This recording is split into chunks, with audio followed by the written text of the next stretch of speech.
Thank you for that welcome, and thank you, Amanda, for pushing that buzzer. Ever since you did it, my life has been bonkers. People approaching me on the road saying, well done, but the most common question I get is, you're from where? Is it Mali, Maui? It's Malawi. And if any of you don't know where that is, it's where Madonna adopted all the babies from. That's us. Yeah, you're jealous. I do miss my little brother.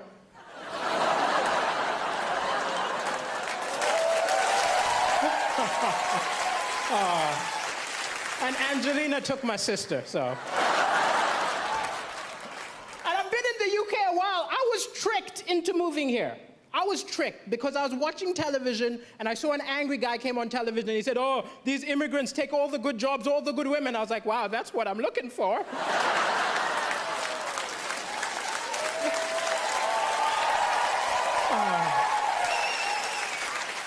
Sometimes comedy, it's hard to laugh sometimes because the news is full of depressing stuff. But I think the thing is, it's misleading because amazing things happen every day, little acts of kindness, but they don't report it. They put it on page 10, they open with the doom and gloom. If the BBC News was a mate of yours, you'd never go over. Look, I'm not going to that depressing barbecue. I'm going to hang out with Cartoon Network. But it's an amazing time to be alive. People say stuff like, I miss the good old days. The good old days were terrible. We've got amazing stuff. We've got Wi-Fi. Yeah. We've got rights. Women can vote. Yeah. I'm black. 200 years ago, this would have been an auction.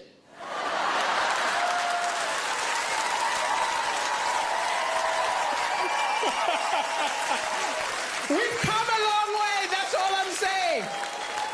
But even with the doom and gloom, the Malawian press is a lot worse than your press here. I'll tell you. Like, I did the first ever comedy show in Malawi, which isn't an accomplishment. I'm the only stand-up comedian, right? And I called the local press and said, send a reporter. The editor said, why don't you write the review yourself? Huh?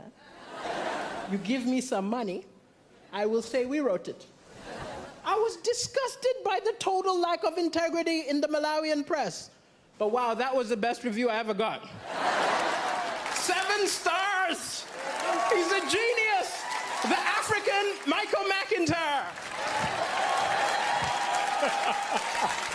But it's crazy I'm on television right now because my ex always felt I wasn't ambitious enough. She always used to be like, you're a comedian, come on, be more ambitious. I said, hey, I'm happy. She said, you're not happy. I said, I think I'm happy. She said, no, be more ambitious. I did not sign up for somebody who's going nowhere. I snapped. I told her, look, you knew I wasn't ambitious the day we met.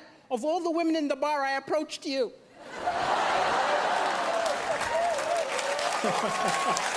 Yeah, you're laughing. I'm single now. And I am looking for love, I'll admit. I'm looking for love, you know, gotta get that citizenship, you know. But it's hard to date on a budget. I remember going for a date and the woman made a lot more money than me, which isn't a problem. We're in the 21st century, but I was ashamed. I remember the waiter came up, assumed I was gonna pay. Put the bill in front of me, I had to go, I'll get the next one. I felt so pathetic watching her pay. I wanted so badly to be part of the transaction. So I just took the change. I don't understand the British. I saw a beautiful British woman looking at a mirror upset. I said, what's going on? She said, can't you see? It's a fat mirror. I said, what do you mean the mirror's fat? She said, this mirror makes me look fatter than I really am. I said, wow, I think my eyes have the same problem.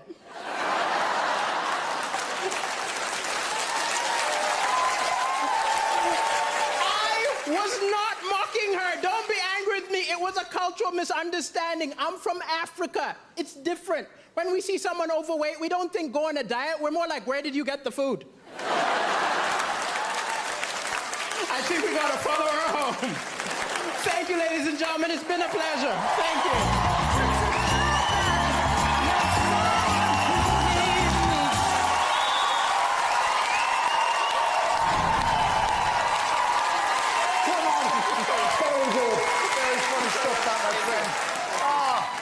A man Chaponda, are you proud? DALISO, I love you. I'm so thrilled. I have to say, I think that's even better than the first time we saw you.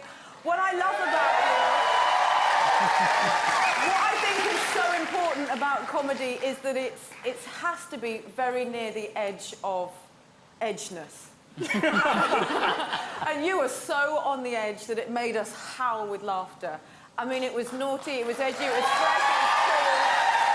And the best thing about you is that nobody can nick your material. Yeah. Michael McIntyre can't take your stuff. Nobody can take your stuff. You are unique, and you really smashed it. I'm proud of you. Well done. Thank you. Thank you. Thank you. Can you, do you mind reminding me how old you are again? I'm 37. 37, you look good. I have to tell you something. You are one of the funniest people we've ever had on this show. I love the fact you are so fantastically non-PC. Yes!